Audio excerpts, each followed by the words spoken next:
Good afternoon guys. Kain tayo. Alam niyo kung anong ulam ko? Here. I'll show you. This one. Yan. Yan ang ulam ko guys. Di ko alam kung anong pangalan nito. Anong pangalan nito, Nay? Ayan guys. Kita niyo yan. Sabihin nyo nga sa akin, anong tawag sa isda na yan?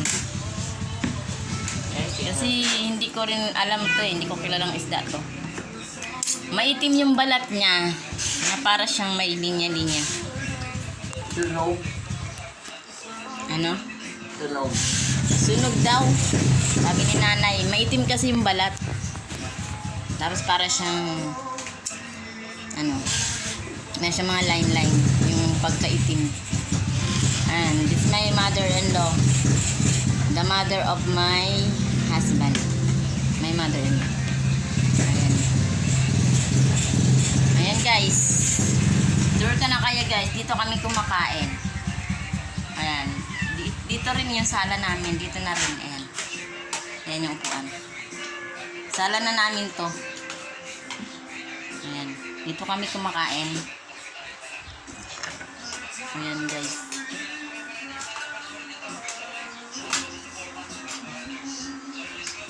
Ayan. Ayan ang labas. Kita niyo yan? Yan ang labas. Yan ang bahay namin. Ayan. Sopa na rin to. Dito na rin yung sopa. Dito na rin yung kainan. Kasi maliit lang naman tong bahay. Masikip sa dami ng gamit. Ayan. Kain guys.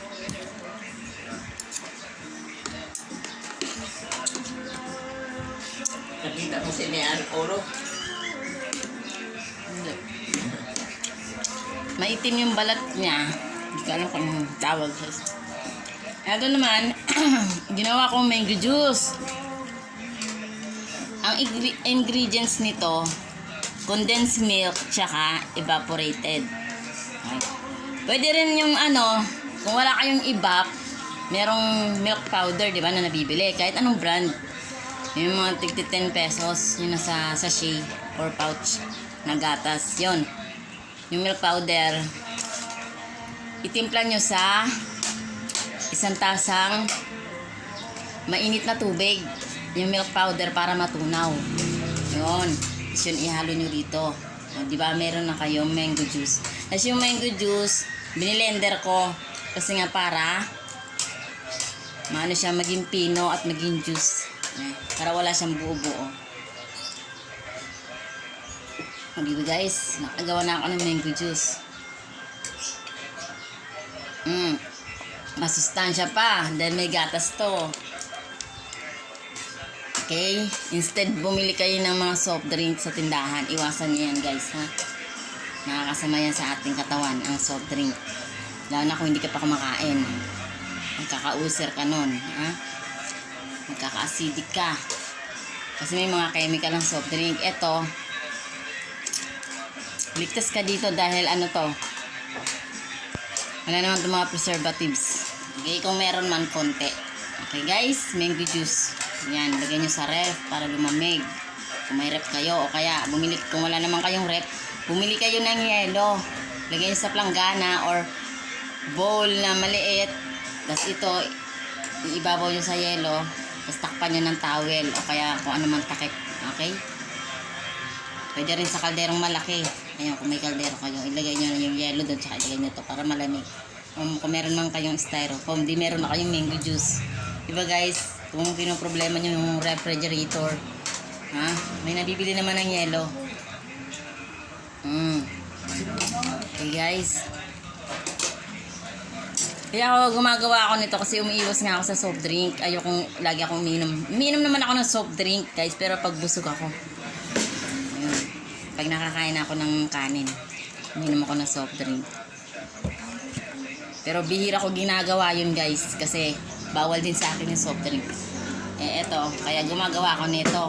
Yung prutas, kung may prutas kayo na tinatamad kayong nguyain, yun ang gawin nyo, i-blender nyo. O kaya kahit anong gawin nyo, durugin nyo man siya. Basta pinong-pino. Okay guys, kung wala kang blender. O, tapos condensed milk, evaporated. Kung wala naman kayo evaporated, milk powder. Okay guys, stir nyo lang sa mainit na tubig para matunaw yung powder. Milk powder yun. Kasi halo nyo dito. Okay guys, shake nyo na mabuti. Stir well. Then, put in a empty container like this. Ito, bote ito na C2. Ito yung ginamit ko ngayon. Kaya, yung mga bote nyo na meron kayo man sa bahay na basura na, huwag nyo itatapon na ibabasura nyo kasi magagamit nyo pa. Katulad nito. Diba? Para-paraan din guys. Diba guys? Pwede nyo rin itong baunin. Ha?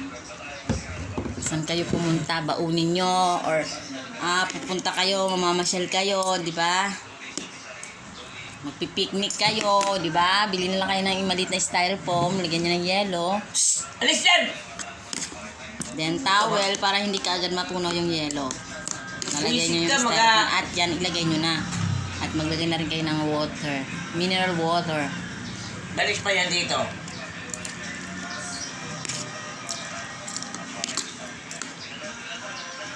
Makasarap ka na sa tao, ha? Tindangan tayo ka sa creek. Ayan guys, ang sarap-sarap. Ang hinalo ko pala guys.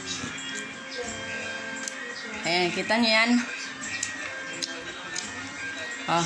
Alam nyo na yan, kulay itim yung balat niya. Tapos ini-slice. Kasi binili ko to sa palengke ng slice na siya. Ganyan, no. Ka-slice na. Kasi nabawan ko, nilagyan ko ng kalamansi. Isang taling talbos ng kamote. And isang taling alokbate. Yun, kalamansi. Sibuyas bawang. Yun na yun. Mga condiments. Haluan nyo.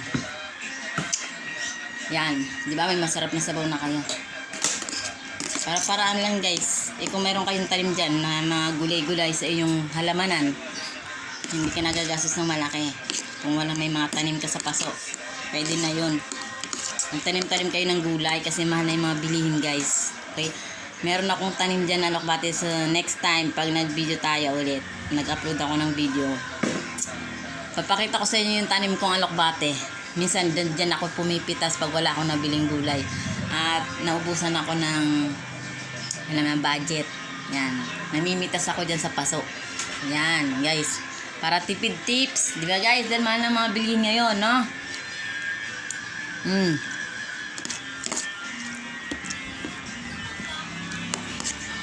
Yan, guys. Sa hirap ng buhay. Pero yung sahod, hindi pa lumalaki. Hindi pa tumataas. Pero yung mga bilihin, ang tatas na. Ay, yung mga mamis dyan, na mga nasa bahay lang, magdiskarte na kayo guys para makatulong tayo sa ating asawa.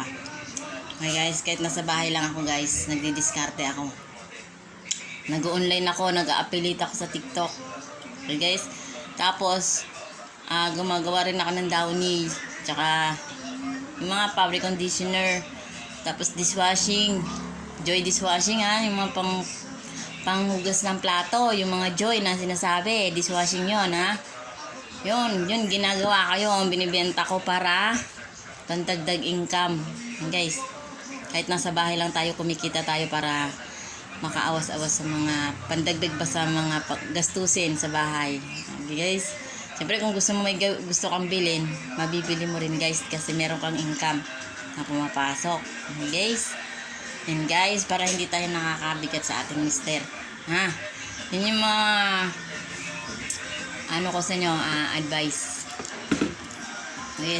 Susunod, meron din ako dito mga in-upload sa video ko na meron ako mga tindang dishwashing tsaka fabric conditioner na tinitinda ko sa akin yun. Ako ang gumagawa nun. Okay guys, siyempre, pag nasa bahay ako, pinapabantay ko yung nanay ko. Okay guys.